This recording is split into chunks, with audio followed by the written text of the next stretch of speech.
Adab makan teman-teman sekalian penting sekali. Makan dengan tangan, baca bismillah dulu. Membaca bismillah dan mengucapkan bismillah harus bersuara. Kita bersuara, bismillah. Jangan dalam hati. Baca, karena seringkali syaitan membuat kita lalai. Siapa yang lupa baca bismillah, maka berkah makanannya diangkat dan makanan akan diambil oleh syaitan. Sebagaimana sabda Nabi SAW, kullu amrin la yubda bismillah fahuwa aqta. Semua perkara yang tidak dimulai dengan bismillah maka terputus dari rahmat Allah. Kalau makanan akan diangkat berkahnya. Dan juga sabda Nabi SAW dalam hadis sahih, kalau seseorang masuk ke dalam rumah lalu dia mengucapkan salam, maka syaitan di sekitar rumahnya berkata pada teman-temannya, tidak ada tempat nginap buat kalian malam ini karena salamnya pemilik rumah tadi, walaupun tidak ada orang. Dan kalau dia makan sambil membaca bismillah, maka syaitan berkata di sekitar rumahnya dengan teman-temannya, tidak ada makan malam buat kalian malam ini. Dan bismillah menyelamatkan dari diambilnya makanan tersebut dari syaitan. Itu yang pertama, tentunya baca bismillah, adabnya. Yang kedua, menggunakan tangan kanan.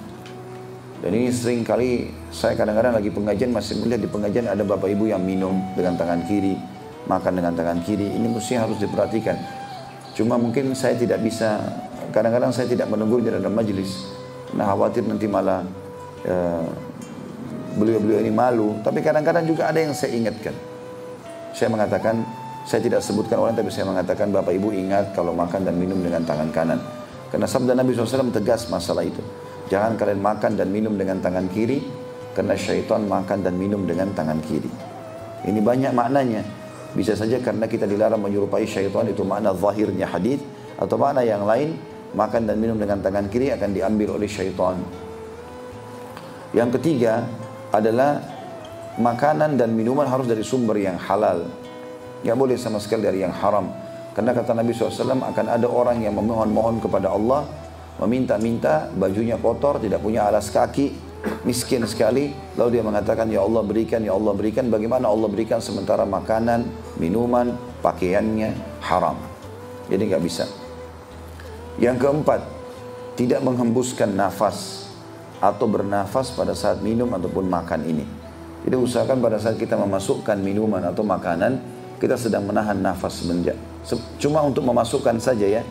Larangannya di sini menghembuskan nafas di atas minuman atau makanan itu.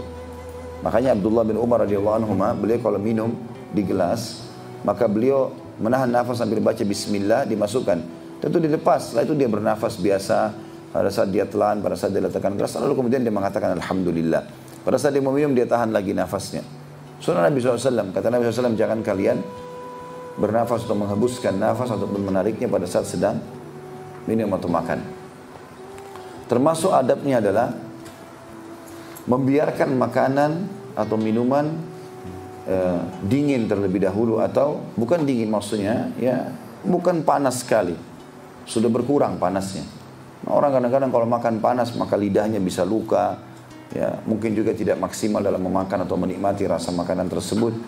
Nabi SAW termasuk dalam adab-adab disebutkan dalam banyak riwayat yang sahih, menganjurkan untuk ya membiarkan makanan terlebih dahulu dingin. Termasuk adab yang selanjutnya adalah ya, tidak menghidangkan makan pada saat waktu sholat, ya, atau mengkonsumsi di waktu sholat.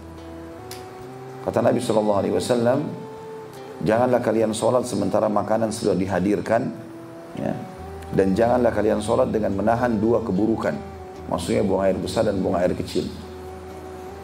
Tapi di sini kita dilarang, misalnya kita lagi tahu nih sebentar lagi azan, 2 menit lagi azan, 1 menit lagi azan. Terutama ibu-ibu, kemudian hidangkan di meja makan, nasinya lagi ngepul, ya, ada tempe kesukaan suaminya, ada apalah segala macam. Lalu dia lihat, apalagi bapak-bapak incipin sedikit, terdengar azan. Lalu kemudian saya mau sholat dulu. Nanti sementara sholat bukan lagi khusyuk Al-Fatihah, tapi ingat ayam goreng dan tempe goreng di rumah. Bahkan ada larangan hadis ini. Ya, kalau Syekh Abu Bakar rahimahullah Al-Jazairi memasukkan dalam kategori dimakruhkan. Ya. Kalau orang pergi sholat sementara dia makan, ada makanan. Selanjutnya tidak memakan porsi-porsi kecuali yang ada atau yang mudah terjangkau. Seperti misalnya di meja banyak sekali, gitu kan? Dan kita duduk di posisi mungkin itu tidak bisa terjangkau makanan tersebut. Maka Nabi SAW bersabda kepada Salamah, anak istri beliau, anaknya Ummu Salamah radhiyallahu anha, radhiyallahu anhum ajma'in. Salamah masih kecil, lagi makan dengan Nabi SAW. Maka Nabi SAW mengingatkan kepada dia, ya gulam, samillah, wahai anak kecil, kalau kau mau makan baca bismillah. Wa qul biyaminik, makan dengan tangan kananmu. Wa qul mimma yalik, dan makan yang terjangkau di depanmu. Ya. Karena mungkin akan buruk pemandangan kalau seseorang harus mengambil semua jenis menu yang ada kemudian menumpukan di piringnya, gitu kan. Bukan berarti orang tidak boleh mengincipi semua. Kalau dia sudah selesai makan yang terjangkau, kemudian memang mungkin di acara pesta tempatnya berpisah-pisah, kemudian dia mau incipin lagi yang sebelah sana, itu masih dibolehkan oleh para ulama. Tapi maksudnya adalah seseorang mungkin menunya terlalu banyak di atas meja, kemudian dia mau mengambil semuanya walaupun jauh dari dia, sehingga menumpuk sementara belum ada yang disentuh makanan tersebut. Itu yang ketujuh. Yang kedelapan, tidak boleh mubazir. Nggak boleh mubazir. Mubazir artinya mengambil lebih daripada kapasitas kita, akhirnya dibuang. Nggak ada yang makan. Ambil secukupnya. Ya, kemudian kalau saat